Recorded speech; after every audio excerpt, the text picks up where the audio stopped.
এ ভাই এখানে কি হইতেছে ভাই এই যে পারমিশন ছাড়া ভাই ভাই, ভাই, পারমিশন ছাড়া আমার দোকানের ভিতরে ঢুকলেই এরকম অ্যালার্ম বাজে। মানে এই এবং ভদ্রলোক সাথে সাথে ফোনে কল যায়। ভাই এই ভদ্রলোক পারমিশন ছাড়া আপনার দোকানে ঢুকছে? পারমিশন ছাড়া দোকানে ঢোকার সাথে সাথেই অ্যালার্ম বাজে উঠছে এবং ফোনে কল চলে আসছে। এই যে দেখেন, আবার কি ফোনেও কল এইটা আসছে? ফোনে কল চলে আসছে।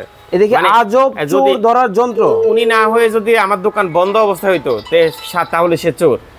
কি বলেন ভাই? হ্যাঁ, এটাই হচ্ছে চোরের 10 দিন গৃহস্থের একদিন। মানে চোরের 10 দিন গৃহস্থের একদিন? একদিন। তার মানে কি এইভাবেই চোর ধরা হয়। মানে চোরের দিন শেষ, চোরের চুরি করার এবং ডাকাতি করার দিন শেষ। দর্শক দেখেন, চোরের কিন্তু দিন শেষ, ডাকাতির কিন্তু দিন শেষ। আমার এই ডিভাইস দিয়ে এই নিমেষেই চোর ধরতে পারবেন আপনি একেবারে মুহূর্তের মধ্যে।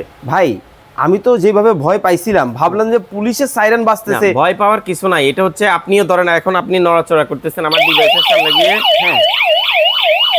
হ্যাঁ, ডিভাইস সাথে সাথে এভাবে অ্যালার্ম দিয়ে উঠবে এবং আমার মোবাইলের সাথে সাথে কল দিবে যে আপনার দোকানে, অফিসে, বাসাবাড়িতে, খামারে, আচ্ছা। আপনার প্রতিষ্ঠানে, গোডাউনে চোর। মানে ধরেন আমাদের কিন্তু অনেকের এই ধরনের দোকান আছে, শোরুম আছে, এই যে মাছের খামার আছে, যতবার অ্যালার্ম দিবে ততবার কল আসবে। মানে যতবার, অনেক সময় মাছের খামার আছে, গুদাম আছে, সেখানে কিন্তু আমরা কিন্তু দারোয়ান রাখি বা বিভিন্ন কেয়ারটেকার রাখি। হ্যাঁ। এরা কিন্তু অনেক সময় প্রপার ভাবে কিন্তু কি করতে পারে না, ডিউটি করতে পারে না। ডিউটি করতে পারে না। সেক্ষেত্রে আপনার বাসায় ধরি কেউ এই ক্লান্ত ধরনের হয়ে ঘুমায় পড়ে, কেউ এই বাইরে ধরনের চলে একটা যায়। যন্ত্র থাকলে কিন্তু কাজ